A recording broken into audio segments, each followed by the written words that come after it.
Ladies and gentle giants from around the world, my name is Dr. Toffnar and welcome back to the Brief Vapes channel, where, in a briefer summary as possible, I'll try to tell you whether you should or shouldn't buy a particular piece of vaping gear. I have to apologise for the terrible light bleed right there. I don't have a particularly professional setup, as you've probably been able to guess already. And sorry for the weird bowl haircut as well. I'm getting it bleached and dyed today, so next time you see me, hopefully it'll be a little bit better. And I have to apologise for the lack of videos. Don't worry, we'll be talking about this thing in a second. I've been back at work recently, and you know what it's like when you go back to work after like a 2-week hiatus. You just dream of the times when you're at home doing nothing in your pants, eating pizza and spilling garlic mayonnaise all down your chest hair. Yeah,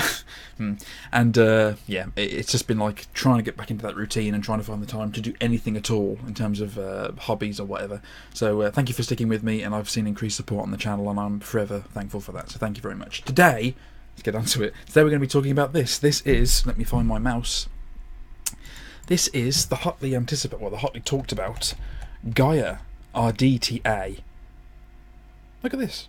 I mean, there's no branding or anything on it particularly. The only branding I've been able to see on this thing, which is definitely a plus in my opinion, is on the base of the atomizer. You've got your, of course, your distribution number, is that what it's called? And you've got the logo there, but it's a clean looking RDTA, which is a plus for it. Let me bring this back out. So as usual with tanks, we're going to go from the bottom of the tank to the top of the tank, and I'm going to tell you what I do and don't like about it at the end. So, first off, we've got this, the 510 pin. As this is brief vapes, we're not going to go into any serious breakdowns. I'm just going to give you the wherewithal. Does that make any sense? You know what I mean? Anyway, hybrid safe 510 connector, as far as I'm concerned. There's a little bit of peak sticking out, a tiny little bit, probably not enough to do it, but the 510 screw definitely comes out far enough for me to feel comfortable using it on a hybrid device. I haven't done that yet, but simply because I'm not a big user, I need to pull the focus out, simply because I'm not a big user of hybrid devices as a general rule of thumb, not for any particular reason, it's just that I prefer regulated devices. Anyway, I'm getting off topic. You've got I think, God, I should know this, I think it's a 3ml capacity, which isn't that much. It isn't that much, but it's an RDTA, and they've wanted to keep it short and stubby, obviously to aid flavour. You've got 2 sets of airflow holes. Both can be controlled separately. So first off, we have these Cyclops style. Let me pull the focus in. These Cyclops style airflow holes on the side, which is bottom airflow, I have to say. These here, bottom. Oh, go way off camera. Bottom airflow, so it goes in, pull this back out, in and then up, hits the cores directly, which is fine. Then you've got this velocity style airflow, which is an unscrew. If you're at all familiar with the velocity style deck, you'll know exactly what I'm talking about. But they match up perfectly with the Cyclops airflow. You'll see here. I'm going to take this insulation ring off. Actually, insulation ring, this top of the atomizer off. You see there. So you screw it down or unscrew it to get more or less airflow. It's as simple as that. And it works quite nicely when you've got bigger cores in there, I have to say. One of the things I'm not a big fan of is it's not... I can't remember particularly what exact size the goon style drip tips are, but this isn't a goon style drip tip. It's more of a... I don't know, it seems like a custom one to me. There's probably going to be aftermarket ones available at some point, because this tank is selling very well, as far as I'm aware at least.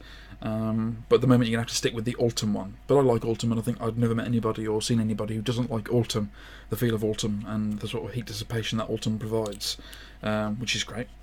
And the deck is very, very simple. Very, very simple indeed. It's just a normal Kennedy or Velocity style deck. You've got 4 posts there. Obviously I've got a build on here. Sorry, I knocked the mic then, I do apologise. I've just got a simple micro build in here, 24 gauge, sorry. Simple 4-hole velocity style deck. Very simple. The wicking goes down into 4 holes, very similar to a lot of RDTAs or RTAs. Not so much a trend these days, but I need to remember to pull this focus out because I'm an idiot. Let me have a quick vape here, and I'll talk a little bit about what I do and don't like about the tank.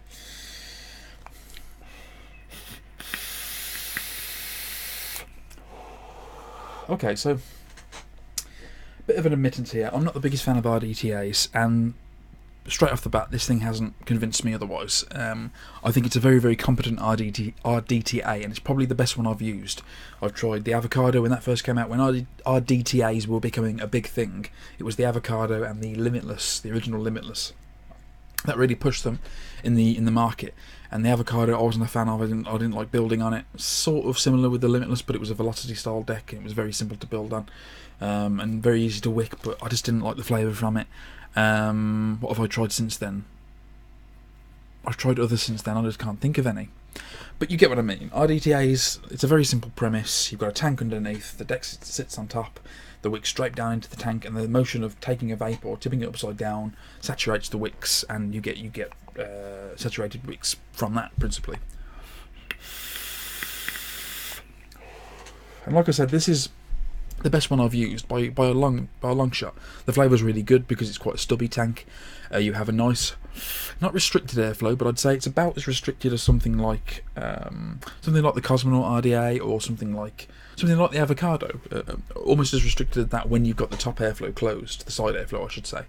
So when that's locked down, it's quite a nice restricted long hit. Not very restricted. It's not Petri RTA levels of restricted, but it's nice enough and provides very, very deep, rich flavour.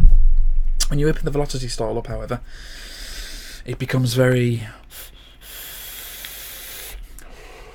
too airy for me, and it kills the flavour, completely kills it. It doesn't matter how you position those coils. I found that there's no way to properly benefit them with that velocity style airflow. It just kills the flavour for me. So I've had it closed pretty much constantly, and that can be an issue because it's quite a small tank and because the bottom airflow is quite restricted. When you put staple frames in, like I usually do with builds to test out the flavour profile of a tank, it's a bit too warm for me, and as a result it's not a very satisfying vape.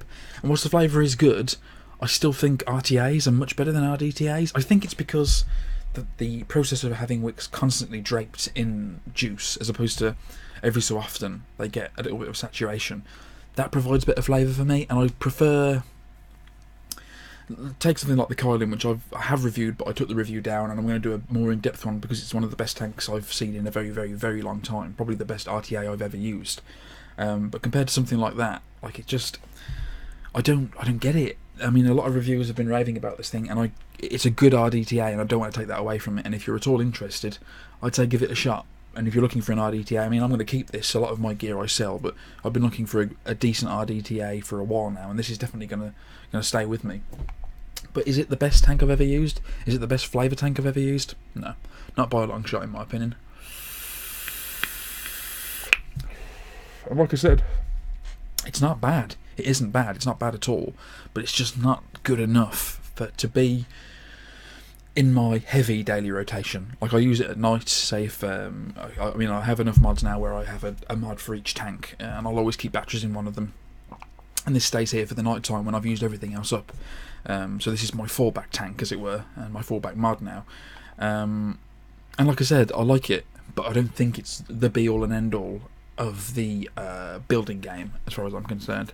It's cheap enough. Yeah, I think I paid £23 for mine, which is a very good price. The build quality is absolutely great. The threading on everything's really good. I like the fact that it's a very, very cleanly branded device, simply because it's not really branded at all.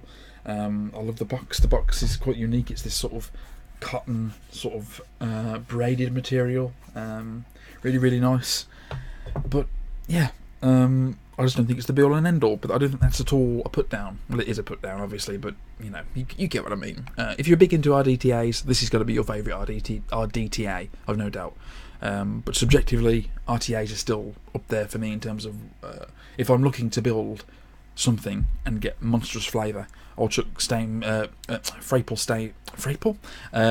staple fused claptums in either my Cosmonaut or my Kylin, and that's where I'll go to chase the flavour. Whereas this is just a nice vape, not necessarily criticism, even though I have criticised it. Anyway, ladies and gentlemen, I would like to thank you all very much for watching. This has been my review of the Gaia RDTA, and yeah, it's great. Well, it's good. I'm going to leave now because this is just a whole heap of what's the word? You get the word. Where I'm constantly. Never mind. Thank you very much for watching my review of the Gaia RDTA. Hopefully see you in the next video. Thank you very much for watching. Unbelievable.